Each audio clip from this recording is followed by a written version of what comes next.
শিল্প ও সেবা খাত এগিয়ে গেলেও এখনও কৃষি খাতের ওপর বাংলাদেশের নির্ভরশীলতা সবচেয়ে বেশি।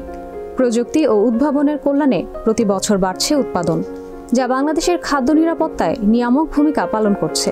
কিন্তু স্বল্প আয়তনের এবং বিপুল জনসংখ্যার এই দেশে উৎপাদন বাড়লেও আমদানি নির্ভরতা কমেনি। কৃষি পণ্যের ব্যাপক চাহিদা থাকলেও কৃষকদের জন্য এখনও সৃজনশীল কর্মসংস্থানের খাত হিসেবে প্রতিষ্ঠিত হয়নি কৃষিখাত। ফলে নিজস্ব এবং পৈতৃক পেশা ছাড়ছেন অনেক কৃষক।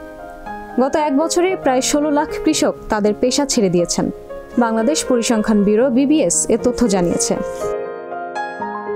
কৃষি বিশেষজ্ঞরা বলছেন, যান্ত্রিকীকরণ এবং কাজের অনিশ্চয়তা কৃষি পেশাকে ঝুঁকির মুখে ফেলছে। প্রযুক্তির কল্যাণে এখন 50 জনের কাজ একজনে করতে পারেন। অন্য পেশায় সারা বছর কাজের নিশ্চয়তা থাকলেও কৃষিতে সুযোগ সীমিত।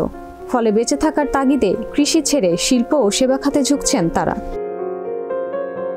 BBS-এর শ্রমশক্তি জরিপের তথ্যানুযায়ী 2023 সালের ডিসেম্বরে কৃষি খাতে শ্রমশক্তি ছিল 3,17,80,000। 2022 সালের ডিসেম্বরে কৃষকের সংখ্যা ছিল 3,33,60,000। বছরের ব্যবধানে কৃষকের সংখ্যা কমেছে 15,80,000। তবে এক বছরে কৃষকের পেশা ছেড়ে যাওয়ার এ তথ্য নিয়ে সংশয় প্রকাশ করেছেন বিশেষজ্ঞরা।